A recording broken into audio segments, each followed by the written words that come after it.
Three years ago we had 8 staff, and the drought has caused us to be back to 4, and we're growing less than 20% of our area that we can grow when there is water. It's been a bit of a roller coaster, but we're kind of here at the bottom at the moment. There's some real concerns about the fact that agriculture is just getting shoved out of this valley. They're not just tightening belts around here, they're leaving the industry in droves.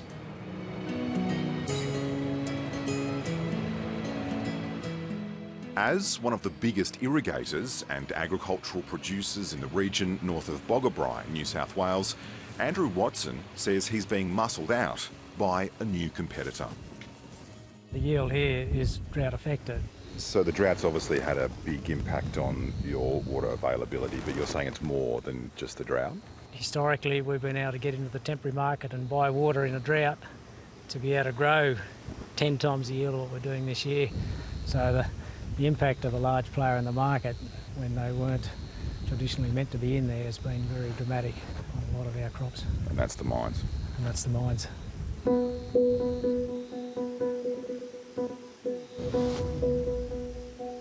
His neighbour is the Maules Creek mine, owned by Whitehaven Coal. Well, there was heated opposition at the start.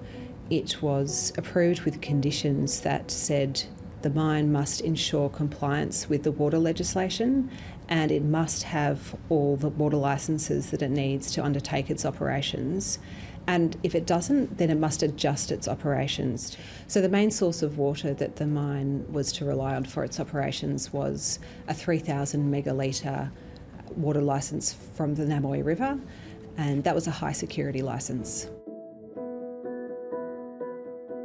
As the river dried, Whitehaven Coal began buying water, buying up properties with water, trucking it in, capturing surface water and groundwater from the aquifers below.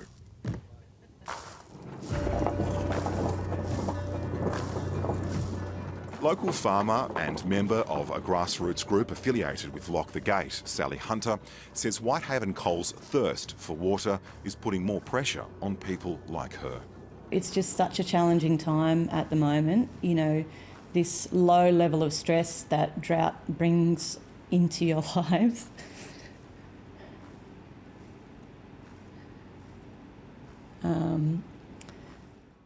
This mine is taking a lot more water than it was ever intended to take. The New South Wales Natural Resources regulator, NRA, became involved. Whitehaven's Maules Creek mine was investigated by the New South Wales regulator NRA and was found to have allegedly unlawfully taken more surface water than their licences allowed for.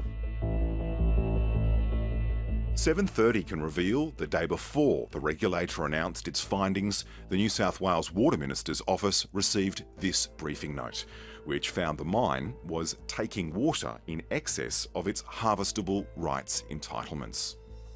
And the mine's activities also appeared to deviate from existing planning approvals.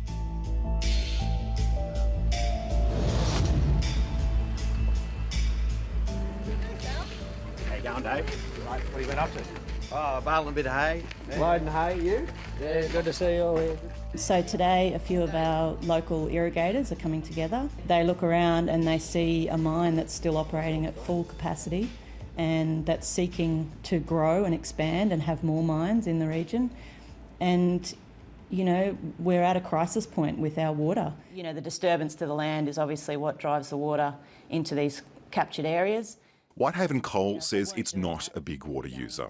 That mining accounts for just 1.5% of all water used in New South Wales. But these farmers say they're being dramatically outbid for water at auction. This is what we're paying for temporary water, i.e. a one-off purchase of some water to use once. This is what the mines can afford to pay. And this is what we're paying long-term to buy a licence so that every year we get that water. This is about what we can afford to pay. This is what the mines have recently paid. So those prices are not farmers bidding that up. That's a case of a price war between two mines. Happy to concede we're operating in a free water market. Now they're going above and beyond that, at the moment, and essentially just taking agriculture out of the game. $5.5 grand is just out of the question. It's you live 2 lifetimes and still never pay it off. So it's completely taking water from agriculture. We can't compete on that market. And the frightening thing is that there's still more expansions to come. You know, we're going to see more mining activity. This one here is just the eastern pit, and they've sort of ended up using that as a bit of a water holding pit as well. But the water that flows in the mine used to flow, seep into the river and recharge the aquifer in the river, but now it just gets pumped out of the mine. The mine didn't build the high wall dams it was meant to, which capture clean water runoff from rainfall and surface water runoff. They then didn't divert that water, clean water, around the mine site to be released back into the environment. They instead used that water in its mine operations without having the correct water licences.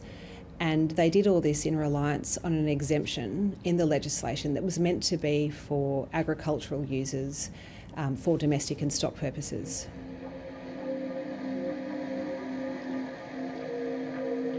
Now, 7:30 can reveal that the same mine is again being investigated for their use of groundwater, water that lies beneath the now dry Maules Creek. Even the weeds are nearly dead. All these bulrushes are all gone.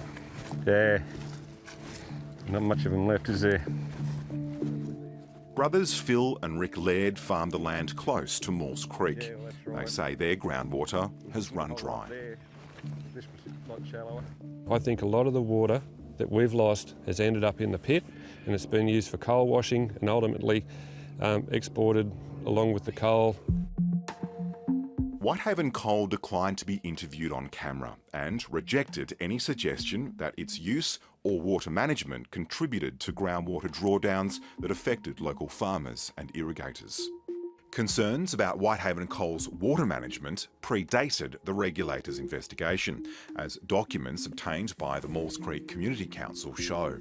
In 2018, a New South Wales Department of Industry assessment flagged Whitehaven Coal's water management as deficient in a number of areas. The department also found Whitehaven Coal did not provide sufficient evidence to adequately determine if impacts were occurring to groundwater and connected water systems. Local MP for Barwon, Roy Butler, says allegations of disappearing groundwater are concerning. The people who have groundwater licences in that area or a basic right to water are telling me that the groundwater table's dropping. We need to investigate why that's happening, and this should be part of what NRA does in coming in and looking at any allegations or any evidence that there's something going wrong. Whitehaven would not allow 7:30 access to their Maules Creek mine to inspect their water use. Instead, in a statement, they said that the company had worked closely with the department to address the concerns it raised in 2018. Lawyer Rana Koroglu from the New South Wales Environmental Defenders Office has told 7:30 she understands that the regulator, NRA, is meeting this week. We understand the regulator is considering whether to commence either criminal or civil proceedings or some other type of regulatory action.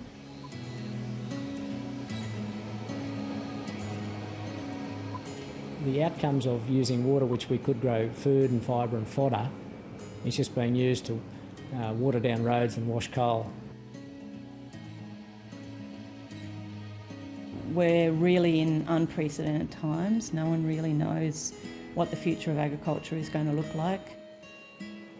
Either way, we are in uncharted waters.